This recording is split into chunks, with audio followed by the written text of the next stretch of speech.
I'm really delighted to be here today for our Fashion Open Studio with Phoebe English.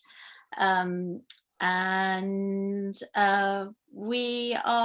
says in the event that we're going to be talking about Phoebe's most recent trials into material sourcing, natural dyeing, packaging, agriculture, composting, and more.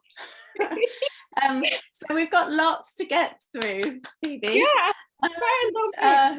Yeah, so what I've really loved about Phoebe's practice over the last, I don't know, 5 years, maybe, something like that, is this amazing journey that you've been on, this incredible research into how the fashion industry can be turned on its head and made to work better.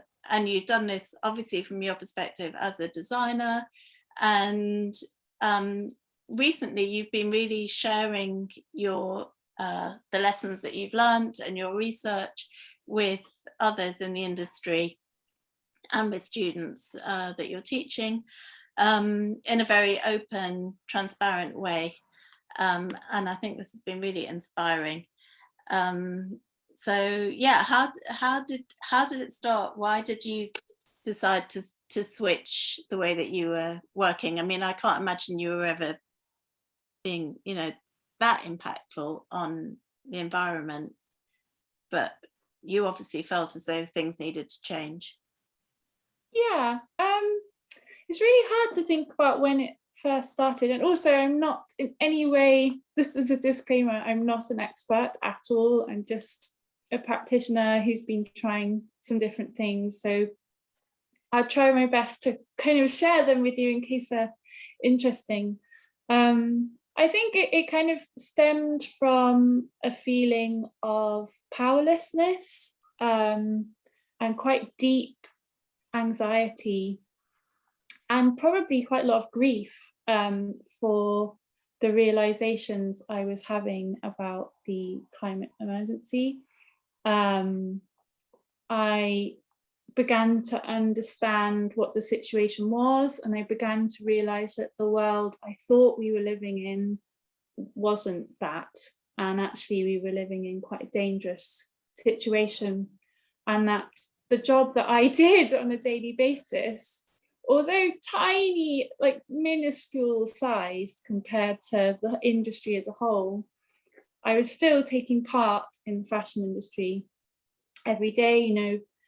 Fast fashion brands often steal our designs and make them for the high street and stuff. So, even though we're super small and we make such a small amount of impact, we're still part of that system. And yeah, I went through a long time of introspection of, trying to decide whether I should actually step out of myself from the fashion system, whether that would be the best way to kind of deal with these realizations. But after some time, I actually realized that I could use my fear and my anxiety as a tool and as a kind of sort of rocket of energy towards finding solutions for things that just weren't really working in the context of our planetary situation. And that was a really important realization, and it gave me courage and energy and power to think about things in a different way.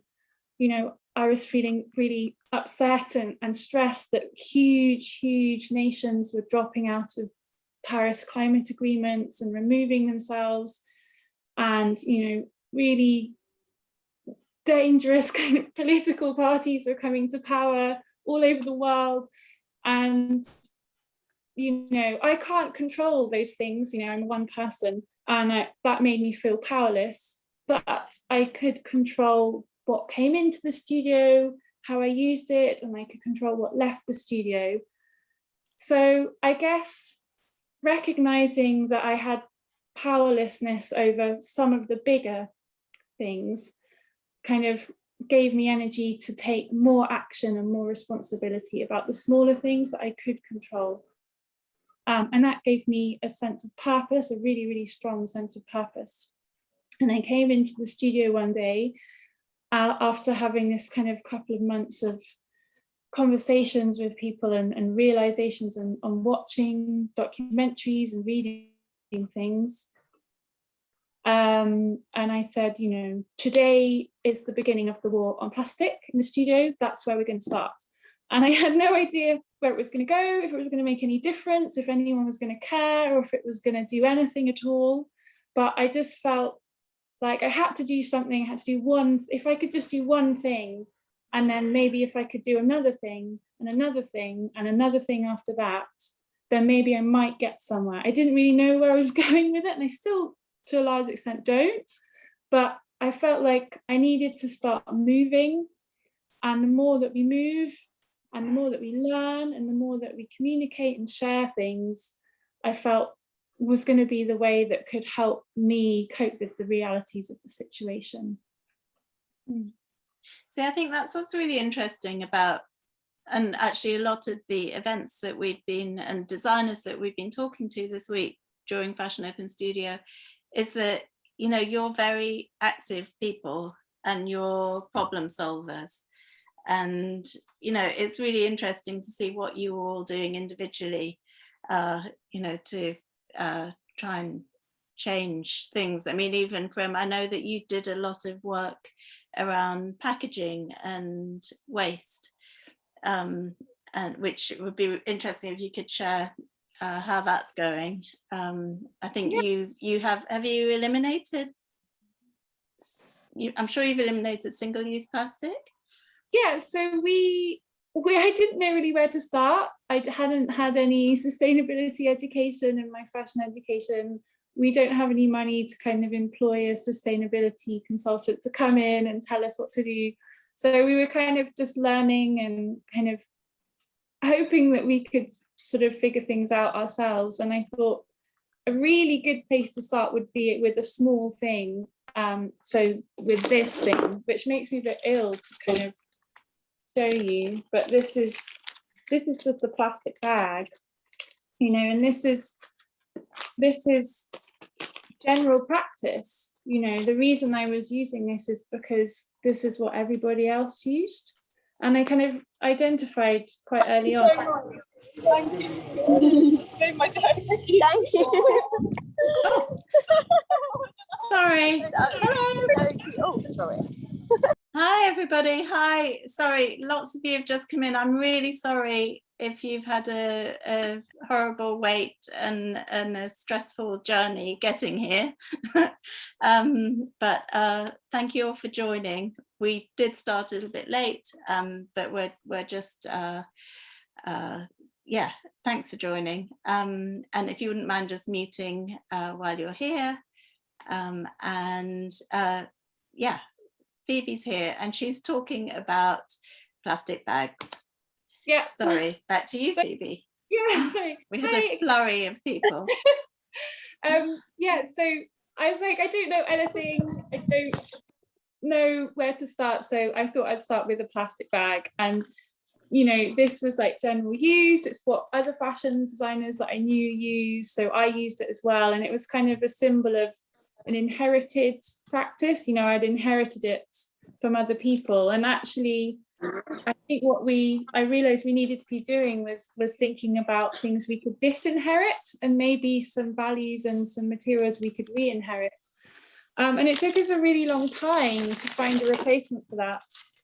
And the way I did it was I actually, you know, took myself out of Fashion Week to give myself a longer period of time, and I started to talk to people, so to talk to as many people as I could. And I found that the more people I spoke to, the more solutions started to appear. And if that person didn't have a solution, then it might lead to a conversation to somebody else that might have a solution.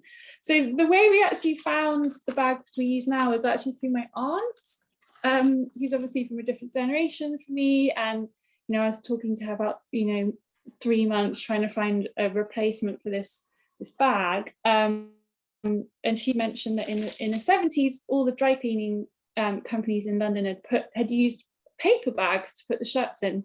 So I started to look for that, and we managed to find one. So we now use these, and they're paper, and they are quite thin, and I was worried they wouldn't work, but they actually work really well. I was kind of a bit hesitant to send them to countries that have like a higher humidity level and stuff, but they've been really durable and fine. And it does mean that when they come to the end of life, you know, when they start like tearing and stuff like that, I can just rip them up and compost them. And we also did things like we changed. They look kind of shiny. What makes them shiny? It's like, it's because it's compressed paper.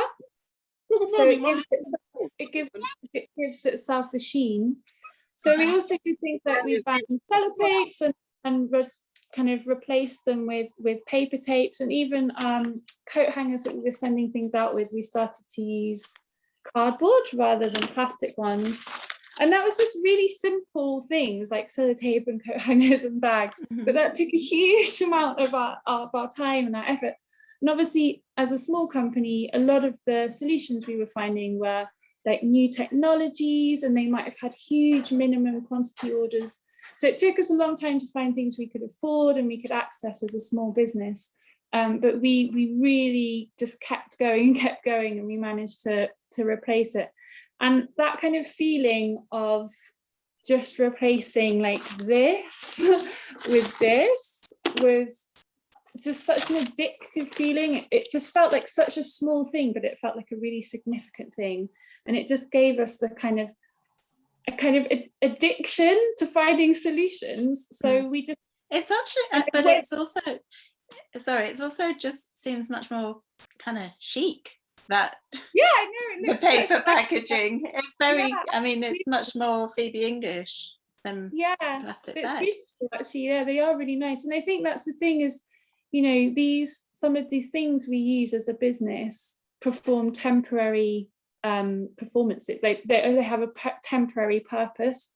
So sort of making them out of things that are going to exist from a material that's going to exist for hundreds of years and be damaging once it's even biodegraded, it just doesn't make any sense. These things don't make any sense. So kind of identifying things that really don't make sense, things that we've inherited and we're just doing because that's what we're doing, because that's what we've learnt, and really kind of honing in on questioning why we're doing these things in this way was really kind of a key part of my thinking at that time. And then from that paper bag, then everything else has kind of happened since then. That was kind of really the one thing that we began with. But also, yeah, it's interesting. So it's something that you felt that you'd actually made a difference. And that kind of drove you on to want to make another difference. You know, we had some meetings in the studio and we invited some other designers over to see if they might want to use them as well. And we started to realize that maybe, even though we were a tiny studio, you know, and just swapping one bag for another was going to really not make a huge difference in the big scheme of things, that you still might be part of a chain of connections, of solutions that might ripple out somewhere else. And you might never know where that conversation where you shared that information might travel in the end, and where it might make a bigger impact. So I think it was also about identifying that small actions weren't insignificant and were valid moves during this time of kind of anxiety and stress and sort of impending serious climate situations. So taking power in small actions was definitely something that was part of. And that has really blossomed into something really that's really transformed your business, hasn't it? I mean, your last two collections have been all about nothing new. Can you tell us a little about that? Yeah, so the Nothing New collection was a culmination of 4 collections prior to it. So it took us 4 collections to transition to the point where we could do the Nothing New show. And after we worked with our packaging, I started to identify waste. So I guess I always use this analogy. I'm sorry if you've heard me talking and you've heard me mention it before, but when we make some food for dinner, we go into the kitchen, we might open the cupboards, we might open the fridge, we'll see what's in there, we'll put them on the counter, we'll look at what's there. Then we might write a list about maybe the things that we don't have that could finish off the meal, and then we might go out and get it and bring it back. And then we start making things. And making a collection, I think, is the same thing. You know, before I was, you know, doing a drawing and then trying to find a fabric that I liked and that I could afford, and I'd make the drawing in the fabric. Whereas now we don't start a collection until we've identified what we've left over from the previous collection. And we do this kitchen cupboard method where we go through all the textiles in the studio, we identify what we have, and we try and use that up first before we buy anything new. So it kind of got to the point where we were reusing our own textile waste, so now textiles and fabric scraps and stuff into the bin. I've always kept them separately and tried to reuse them. But then at this stage, I was really trying to redesign the waste of the previous collections back into the new collection. So we were doing things like asking our manufacturers to save all of the offcuts and return them to us as well, so we could try and clean up after ourselves and work in a more circular way. And that kind of taught me to design in a really different way. Like the design process is totally different. It's a really responsive design process. Whereas before I was kind of inflicting my idea onto a fabric. Now, you know, we analyze the fabric we have, we analyze the waste textiles that come into the studio from other companies, and then we design in response to exactly what we actually have, rather than just buying in what we need. So yeah, I guess it's been a case of kind of learning to design with what's there, rather than kind of bringing things in that we don't already have. So it's been a really kind of a process of kind of retraining myself as a designer. You know, like I learned how to be a designer, I studied, and then I ran a business for like 7 or 8 years before I started doing this. So I kind of had like really ingrained ways of working. And it was kind of really exhilarating to have to kind of forget all of that and lose it all and start again from scratch, which has been really exposing of my own skills in terms of design processes. But also it's given us a new purpose as a team and as a studio and as a business, that we're not only working with our creative vision and with our creative endeavors, but we're also trying to clear things up and clean things up and tidy up after the fashion industry as we go along. So it's kind of given us a new purpose in a way. Have you felt restricted by it at all? Has it kind of, I don't know, stemmed the flow of your creativity at all? Not at all, no. I think because I'm a textile designer, so I studied textiles. And I guess by doing that, you're kind of starting from scratch, you're starting from nothing.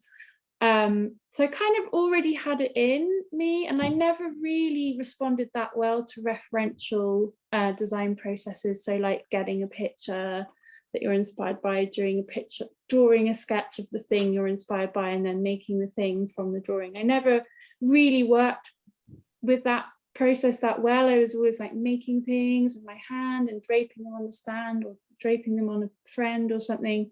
It's very much more hands-on as a process. So actually working this way suits me much better. It is a lot harder. It is a lot harder and it's a lot slower.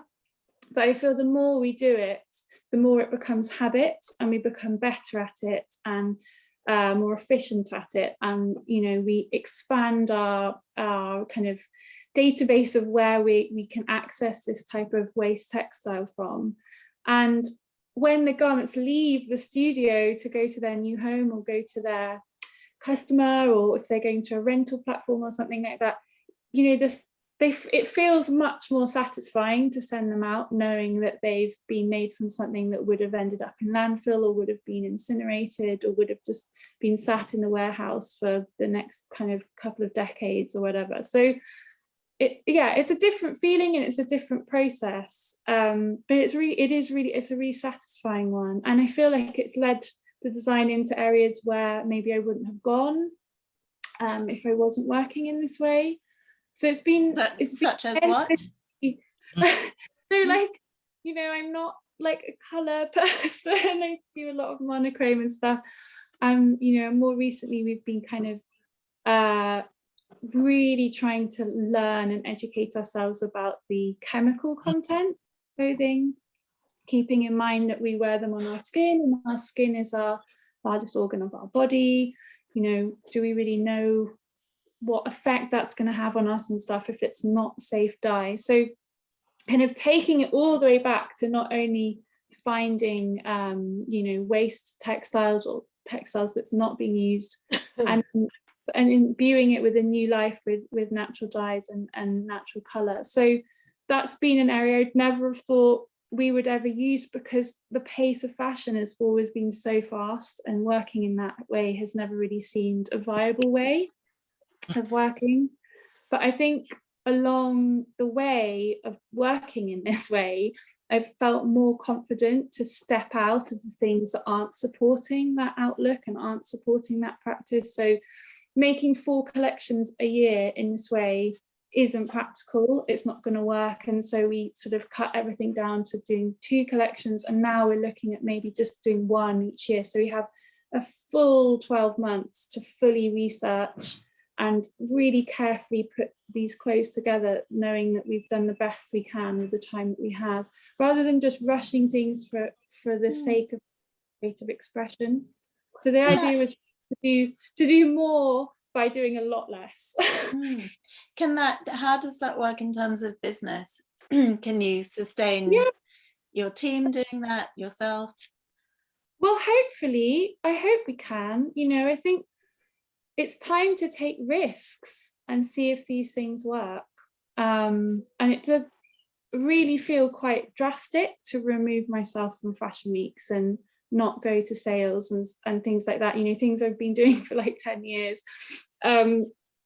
It feels drastic to do that, but we're in a time where we have to take radical, drastic steps, and it doesn't really sound that drastic in the big scheme of things, but for a small, fragile sized business, it, you know, it was quite kind of a risk to do those things. But I think we're also trying to think about, you know, encouraging our clients and customers to have a different view on ordering our clothes. So maybe they're ordering them in smaller numbers, but maybe a little bit more regularly, rather than the smaller shops we have, which also have fragile cash flows, you know, expecting them to place big orders, you know, twice a year. Maybe it actually works better for them if they're just sending us smaller orders regularly when they actually need the clothes.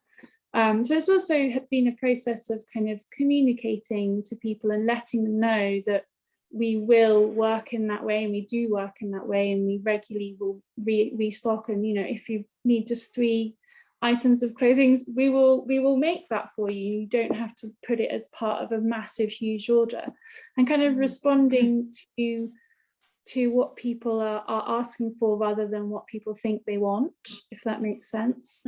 So that's an ongoing conversation. And who knows, I mean, we could be closed down by the end of the year. I hope we aren't. But we do feel like it's time to be trying new things and trying to introduce different values to clothes and different approaches to making them and different ways of selling them as well. So not only making them in bulk orders, because even when you get a wholesale order, you're making to order, but that order itself is, you know, it's for imaginary customers that aren't actually there yet. So there is still a wastefulness about that process. So kind of, you know, just having a really close relationship with our shops and you know, if they want something that's not on the rail, making sure that we go out of our way to produce the thing that they know their customer best. So it's, more about kind of tailoring it to each order rather than just inflicting our vision on the shops that where it might not be relevant, if that makes sense. And are your customers interested in this? Are they engaged with you on what you're doing, and do they feel invested in what you're doing? I think so. I mean, we've kind of come through like a 3 or 4 year transition where we've kind of started in a small way. Maybe I think the first collection we had maybe 20% of what was in the collection was made from waste fabrics. Then the following one was 40%, and the following one was 70%, until we got to the Nothing New collection where we were able to use 100%. So we had kind of 2 years to kind of, you know, introduce this idea, and we started to do things like labeling our clothes with little descriptions so that people could really start to understand, you know, why we'd used a particular button, why we'd used a particular sewing thread, where the fabric had come from, what we'd done to it and why we'd done it to that, and, you know, changing our care labels to make sure people were trying to care for them in a less damaging way. So we kind of started to introduce all these things, and along the way people did fall away that weren't interested and couldn't engage, because when we first started talking about it, it wasn't a super long time ago, but it wasn't sort of in mainstream kind of consciousness, much as it is sort of years later, because it has been sort of a huge rise of kind of understanding in the general public. We did have a few kind of aggressive moments where people got quite angry in the showroom and sort of shouted at me that, you know, no, you're interested in this. But then we also started to get new ones that were sort of desperate to be able to offer their customers something less damaging, that have become really important partners about, you know, for us in terms of going forward and evolving with what we're doing. So I think it's just natural when you change what you're doing, the people that don't want to come along with you on that journey just fall away, but the people that do sort of start to appear, you know, that's just life, and that's what needed to happen, because it was really important that we started to be working in a different way. Yeah. Can you tell us a little bit about, you've been kind of foraging, I think. Yes. Yeah. Over the last, 12, did that start during lockdown? Yeah, I think it did. I mean, because we had sort of slowed down and taken ourselves out of fashion weeks and done less and made the collection smaller and, you know, done a lot less in order to do more. And we thought we'd just slow it down even more by adding in some natural dyeing. I'm really lucky. Full disclosure, I'm not a natural dyer myself. I'm useless, absolutely. I mean, I can't even make beans on toast, really, let alone do some like incredible magical spells on the dye vat. So I'm really lucky that our studio and production manager, Clara, is really talented at natural dyeing, and so is my partner, Sam. So they really have kind of taken on the natural dyeing as part of our team, and I'm very lucky to be able to have their expertise, and they've kind of been learning along the way as well. But yeah, we started to kind of think about locality a lot, obviously, during lockdown, because sort of being in one place and thinking about, you know, what we have around us, because I guess we were just in one place, and starting to think of maybe some of those things could start becoming a creative asset. So we started collecting sort of dye components on our daily walks. So we've used some oak galls. So every 12 years there's this year called the mast year, where the oak trees in Britain produce a huge excess quantity of acorns, and they do it every 12 years, and it kind of regulates the animals and stuff. It's quite a magical thing if you start reading into it. So last year was a mast year, and we collected a lot of the little oak galls and started to use them in some of our natural dyeing that we were working on, and as well working with local cafes to try and trying to persuade them to collect their food waste for us that we could go and pick up and use as a natural dyeing. So we were working with avocado stones, which give us sort of golden blush kind of colour. And the oak galls gave a kind of ink, very inky. It's sort of traditionally what you would make writing ink from. So it makes a nice strong inky tannin when mixed with logwood, which we were working with as well, which obviously we couldn't get locally, but that was also kind of part of our transition of learning about these pigments and these different colors we could attain. And again, like a whole new level of re-education about chemical contents of clothing, and how we could maybe be working in a different way to kind of combat that, and also to bring new life and vitality to some of the fabrics that we have that are kind of waste or we've required as dead stock or offcuts. I have, shall I show you some? Yes, show us. Yes. Yeah, so it is quite new for you, isn't it, this new color palette? Because I know previously when we've done 2 years of Fashion Open Studio with Phoebe, where we've been making a quilt from Phoebe's scraps. It's been a really, really, really beautiful project, and I think it's still ongoing. I think when we're a bit more allowed to meet each other, I think you'll probably continue your quilting from waste project. But the thing about that quilt is it's in many shades of black. Yes, it's in many shades of black, lots of different textures, so like corduroy or cotton or velvet or silk or satin, all sorts of different kind of textures. But we used up all of our own scraps and our textile waste, and we continue to do so as we create it. But so then we started to try and identify other companies that might have textile waste that we could use. So we started to contact digital print companies, and we managed to find one that works quite heavily with sustainable inks and has kind of a really great ethos around that, which is fantastic. But obviously when you do a digital print, you have to try out the print first. You do a little trial, you see what the color looks like, if it's the right tone, and if it bleeds around the edges or something. So you'll then end up with kind of a lot of waste trials, which can't really be used because of the copyright around each print. So we were working with a company that has this, and we asked them if we could acquire it from them and if we could use it. So I can't show you one of it, but it kind of comes sort of really bright, like something like that. And we get big sets, and they're all different sizes, and we started to patchwork them together and then over dye them, so sort of over stain them to kind of, I guess, conceal the print.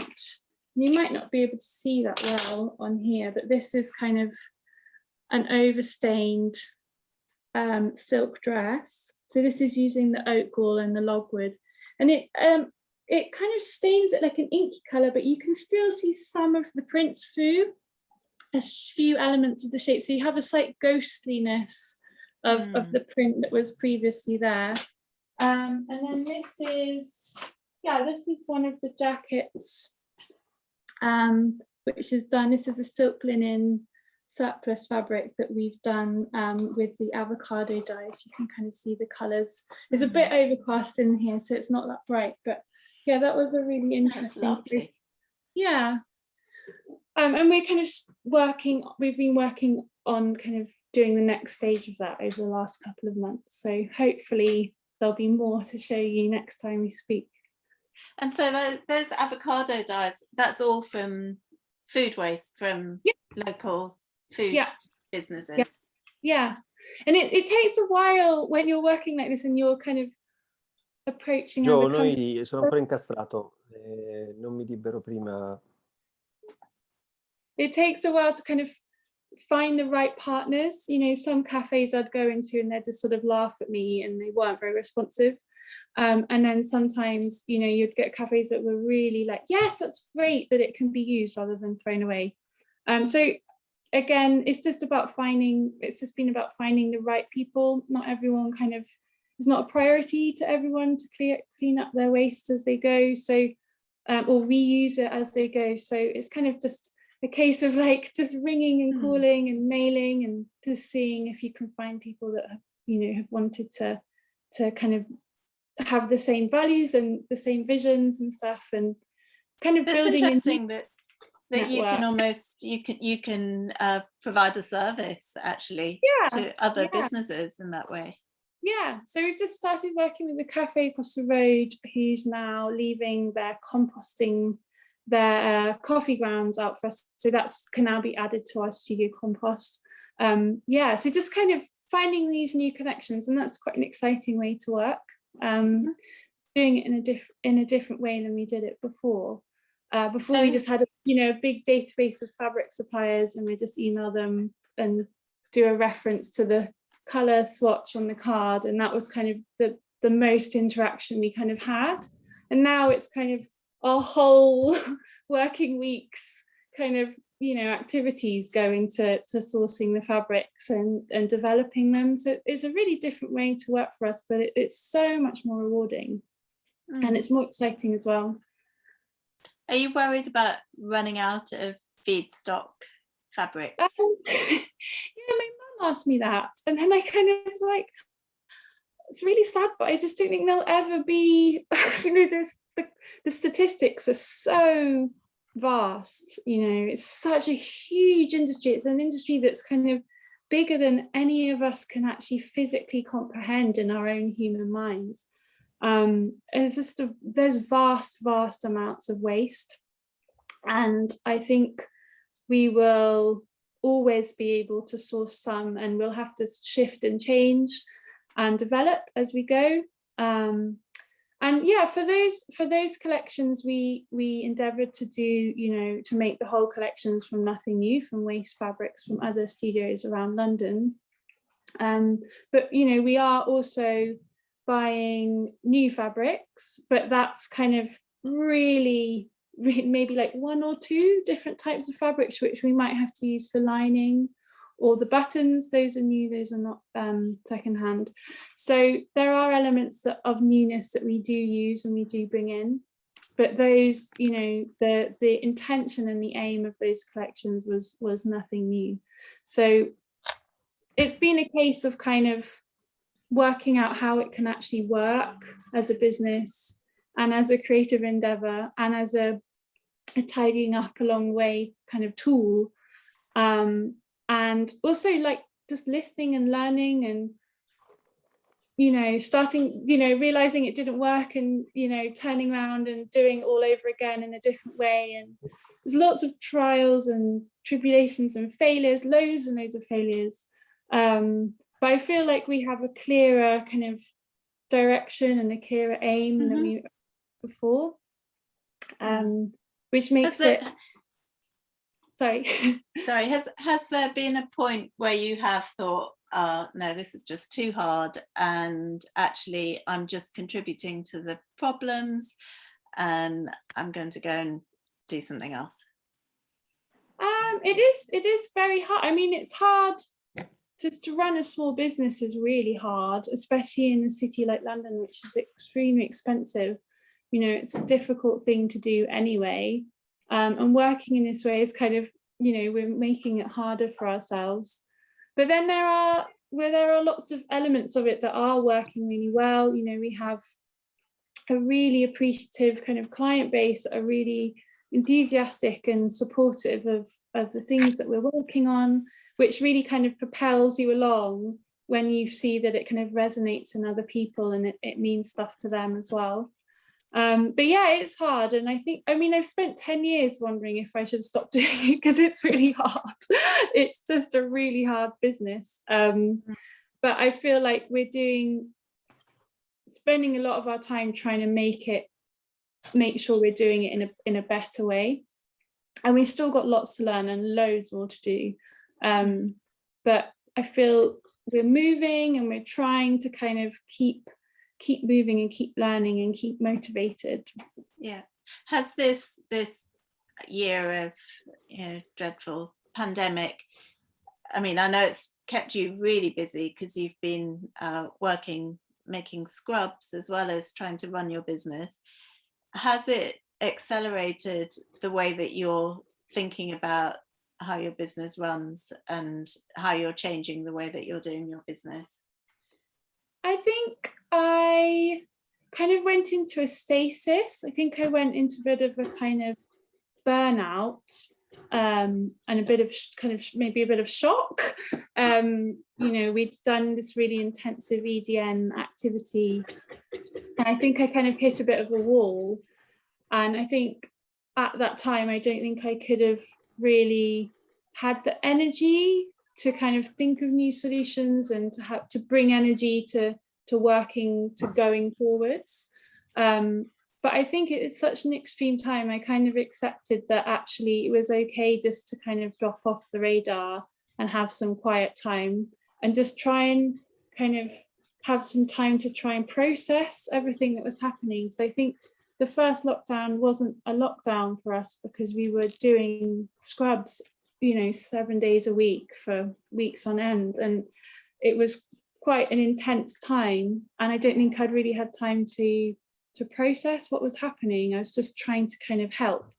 So yeah, I think there was a time sort of at the end of last year where I just kind of had to have some kind of quiet time. And I feel like I've got through that now. And we've decided to produce less work and spend more time researching, and also spend more time looking for funding and grants that could help support our research, because as a small company it's quite hard to fund research and development. So we spend a lot of time doing that, and we were really lucky to get accepted onto a program by the BFTT, which is allowing us to kind of start researching into the next stage of where we want to be traveling as a design team, which is kind of connecting ourselves to the soil and our bioregional fibre supply chains.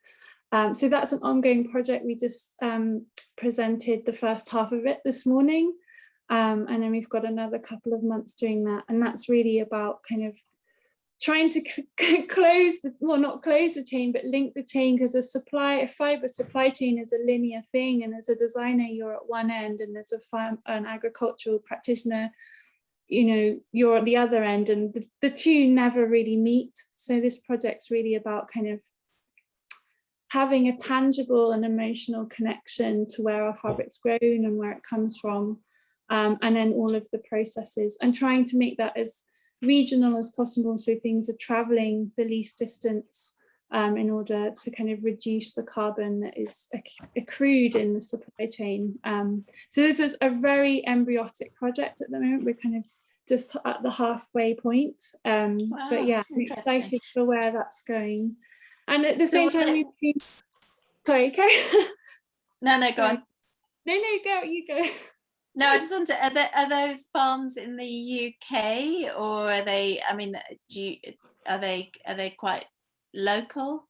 Yeah, so we're working very strictly within the Southeast England region. So, the studio is in London, so everything kind of around London, so Kent and Essex and Sussex, and actually the north of France also comes within our fibre shed vicinity.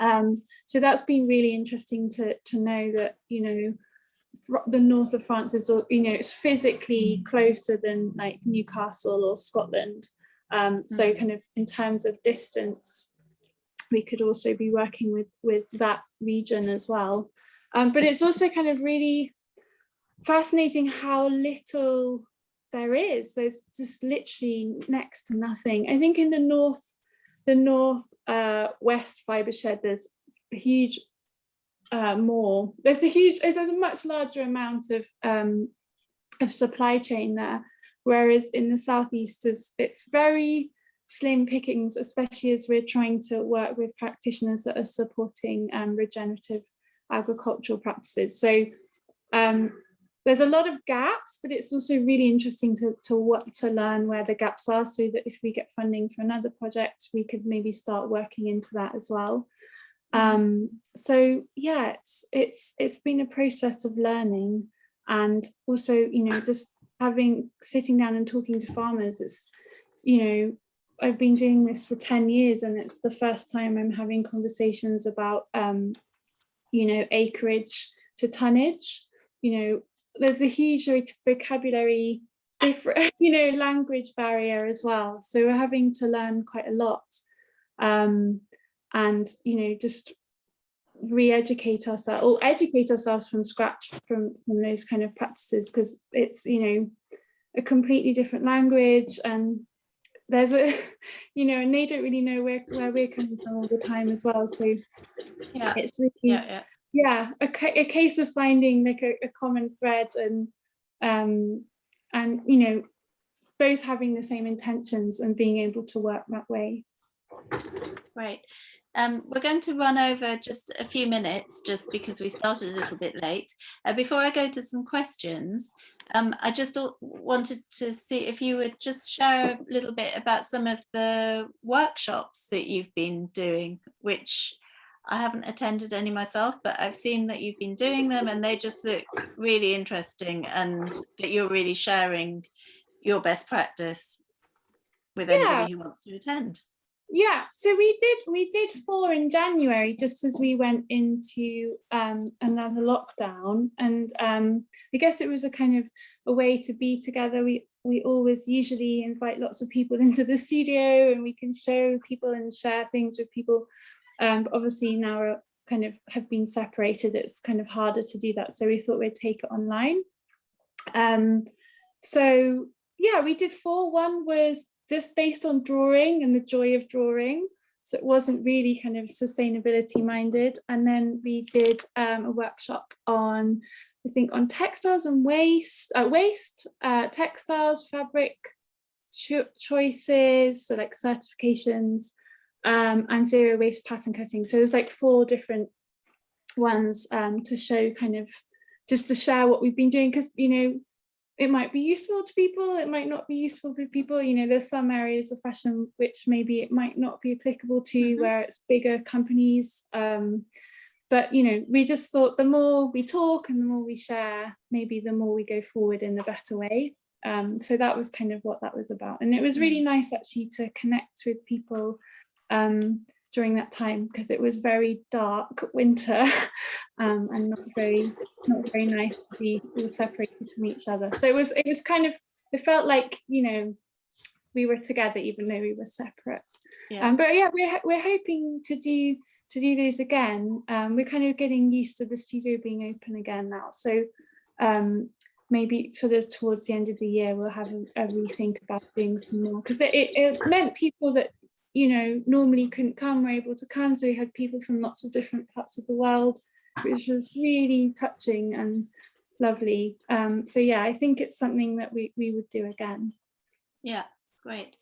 And it's really, really good to know about. And you have a newsletter, don't you, if people want to sign up to your newsletter, if they want to be kept informed of new events.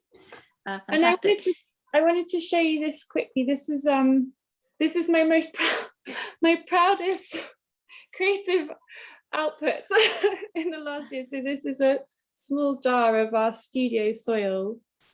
So this is soil made from so like all the studio paper waste we shred, and it goes into the compost. And we've also started working with some of our fabrics which are safer to compost as well. So some of the really small bits that we struggle to use that are in natural fibers. So we've got lots of kind of composting trials going on at the moment. So what else do you put in your compost? Is it just fabric and paper? Well, we've just been adding some wool, some shredded up wool scraps really slowly, just to see how it works. And we've been working with the cafe over the road for the coffee grounds, and we use our own studio and our house, my flat, scraps of food, and a bit of water. And yeah, the trials are ongoing, but this was made with some of our packaging, shredded up packaging, amongst lots of other things as well. So that's amazing. It's so weird, but it kind of brings me a lot of pleasure that it's so hard to find ways to use every single scrap up. So I'm hoping this will just be another way that we can be inputting in a positive way to the soil around the studio. What are you going to grow in it? Well, we're hoping we could get some funding to start a dye garden or something like that. So yeah, it's ongoing. At the moment, we've got a small allotment, and it's very, very, very tiny. It's just like a few beds. So I don't think we can get a super successful dye garden out of that. But the intention is that if we can get this system to work, then we would be able to kind of use it to grow things that can either go into the clothes or can be, used as food for the team. So yeah, it's an ongoing thing, but just starting to see the studio as part of an ecosystem. Obviously, we're in an urban environment, we're in an urban space, but so how can we still be connected to our ecological systems whilst we're in this urban space? So we do a lot of things to see how we can connect the space we're working to the place that we're in. It's amazing seeing you growing, creating your own ecosystem in Deptford. Yeah, fantastic. I'm just going to ask some questions now. We have a few questions here. EP is asking how many people your company consists of. So we're really small. It's myself and our studio and production manager, Clara. So we're 2 full-time people. And then we have a sales and projects manager, Harry, who's part-time, and Natalia, who works with us on pattern cutting, and she's part-time. And then my boyfriend, Sam, works on finance part-time. So it's kind of a small, very small family. And do you bring extra people in when you have production or when you have busy times, or can you all manage that? It's kind of like fluctuating, and we seem to kind of have a system in place. We just try and do everything quite slowly over a long period of time, so it doesn't get too intense and crazy towards deadlines. And we're just trying to remove the deadlines as much as possible, because I don't actually find them that helpful. So just having a deadline of 1 show a year, I think I'm hoping it's going to be, it might be a disaster, but we're hoping it can be a better way for us. Yeah, well, fingers crossed. We'll see. We'll be able to talk next year, and maybe we'll have closed down. But yeah, that's true. We'll meet again next year. Everybody has to come back next year and see how Phoebe's doing. Ada is saying that she's composted the cotton in her backyard too. Oh, great! So you're not alone. Tips. Yeah, Phoebe wants tips. Ray is saying this has been amazing, thank you, and I've been working in a similar manner and wondering if it's really a bit too slow. So this is so good to hear about your progress and future directions. Andrew from Leeds Uni, hi Andrew, it's really nice to see you here, is saying sell the soil. Oh no, I think it's much nicer to give the things away, but yeah. If we get enough, maybe you guys could come and pick some up and use them for your own gardens. It's very slow at the moment. We're trying to save some money for a more efficient compost bin. Great. Henry's asking, with the sustainable approach to material and community, do you consider zero waste pattern cutting within your practice? Yes, so we use loads of zero waste pattern. I don't think we actually even spoke about that. I've got some of the layouts here that you guys can, probably quite hard to see, but you can kind of see that they all meet up at the edge. So yeah, we work with zero waste. What was that to make, that pattern, Phoebe? This one is 4 bra tops, and this is how they would be cut so that they all line up. So that's for kind of cutting multiple. And then this is one where it didn't quite become zero waste, it's more like less waste. I've got loads here. We didn't really have time to go over that. This is a pair of trousers. This took us months and months to develop, but the pockets fit into the crotch curves, and I think because those designs take so much longer to develop and it involves so much more collaboration between me and Natalia, they're designs that I just really want to hold on to for a long time. So actually, as a business owner, you end up treating those designs in a different way. You might want to keep them in subsequent collections for a longer period rather than just having an idea in once and then scrapping it and moving on, which we might have done in the past. You know, it's a different process, so you kind of start treating the design in a different way. Does that make sense? Yeah, I've got a big pile of them here, but they look amazing. This is one we really love. This is using the crotch cutouts to make a pocket, the patch pocket. Wow. Yeah, it's probably quite hard to see on the paper, but no, it's really clear. Yeah, I've memorized it now. I'm going to go and make some this weekend. Just a couple more questions and then we are going to have to wrap up. Arshna is asking, can you share what you think about brands who are greenwashing? How do you think the customer can be more alert and conscious? Oh, that's a really hard question. It's really hard, isn't it? Because I think I always want to think like any progress is good progress, even if it's a really tiny thing, like one shop changing their carrier bag or just changing their, you know, switching all their lights off in their shop windows overnight or something. You know, even the small things I think should be celebrated because we need as many changes as possible. But yeah, it is disappointing when those things are used as a marketing tool. And I think that's something we got really stressed about at the beginning. I was like, should we talk about this? Is this going to look like we're trying to convince people to buy more stuff because we're doing these things? And it's kind of hard to know how to talk about it in a kind of business to customer sense. But also, I really think you shouldn't talk about stuff until you've actually done the thing. So I think that's a really big mistake that big companies do, where they make, you know, big statements and big bold claims, but they haven't actually done it yet. I think it, you know, we didn't really discuss what we were doing until we'd really done like 2 or 3. We'd done probably about 3 or 4 collections before we started actually to talk about it to people. Because we didn't know how successful it was going to be, or if it was going to be useful or helpful to anybody or anything. So yeah, absolutely, I think just talking about stuff before you've done it it's just don't make claims until you've done the thing, basically. Yeah. That's absolutely brilliant. Don't talk about it until you've done it. Yeah. Fantastic. And finally, one last question. There's lots of chat about worms and sheep's wool and nitrogen going on in the chat. Oh, yes, nitrogen. And totally agree. Sue's saying, if I find trousers that I enjoy the fit of, I'd be delighted that they stay the same, and then just have them in different fabric. And there was just one more question I wanted to ask. Just from BVB, how about collaborating with other small businesses? Do you see that as a future possibility in the industry?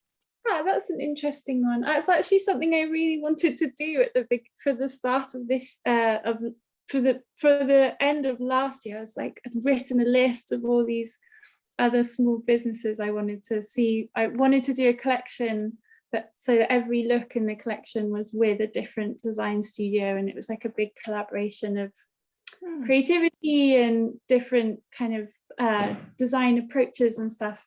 But then the pandemic happened and it didn't work out. But yeah, more collaboration, more communication, I think is always a good thing. You learn so much, and the project we're doing at the moment, where we're collaborating with Southeast England Fibershed for the BFTT project we're doing, is so rewarding and so fascinating, and we're learning so much all the time. So yeah, collaboration always leads to education, which I think is always a really important thing. Even when you're an older person and not a student anymore, you are still a student of life. So yeah. Yeah, that's brilliant. I think that's a perfect note to end on. Thank you so much, Phoebe. Yeah, I've just learned so much from you this evening, and thank you for sharing everything. And I can't wait to see what happens with Fibershed. Oh, I've done the mistake. I've spoken about the thing before we finished the thing, so I've kind of made my own mistake. Well, all right. Well, we're going to follow closely. We'll see. I'm going to do a little kind of halfway presentation to some friends and family and to see what they think. So maybe I'll send you a link. That sounds great. Yeah. So so well, thank you very much everybody for joining this evening. It's the weekend. So yeah, enjoy the rest of your Friday nights, and thank you so much, Phoebe, and look forward to catching up again next year. Yeah, so lovely to see you, Tamsin, and sending lots of love and energies to everyone out there in the ether. I hope you're all well and safe. Yeah, and good luck with your lockdown, Ashna. And yeah, massive love to you. Yeah. Okay. Bye, everybody. Bye-bye.